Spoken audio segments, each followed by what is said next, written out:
Hi, this is Chris from the StageLeft Podcast. I'm here with Russ Pritchard and Noel Gallagher, High Flying Bird. We just recorded an episode of the StageLeft Podcast, and we're going to take it outside or here in Rome to finish off with a couple of questions. What ambitions do you still have left? Ambitions? Oh, you didn't tell me you were going to ask me that. What ambitions have I got left? I'd like to score the winner in the Champions League final, but that don't think's going to happen. Maybe in a six-a-side. I would like to play with Paul McCartney, if you're listening, Paul, and the other fella doesn't fancy it, that American session guy. I'll be cheaper, and we will have more of a laugh.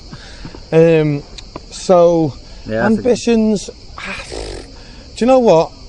I'll tell you what my ambition is at the minute, because I've done a lot musically myself. My ambition at the minute is to find a band who are young and need some direction, and I would be the guy to direct them. I'd like to get into that side of things, because I'm never going to start a band again. Like for the reasons we were talking about it needing 1,000% dedication. Yeah. You've got to be in your late teens or early 20s to give it that, in my opinion, you know what I mean? So I'd like to find a band who are a gang, who've got that camaraderie, and who appreciate that it's the work ethic that's going to get you there, and help them, really, I suppose. I'd like to see it come back around.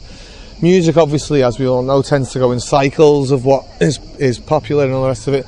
Guitar bands these days, you know, what was the last new band that has become humongous?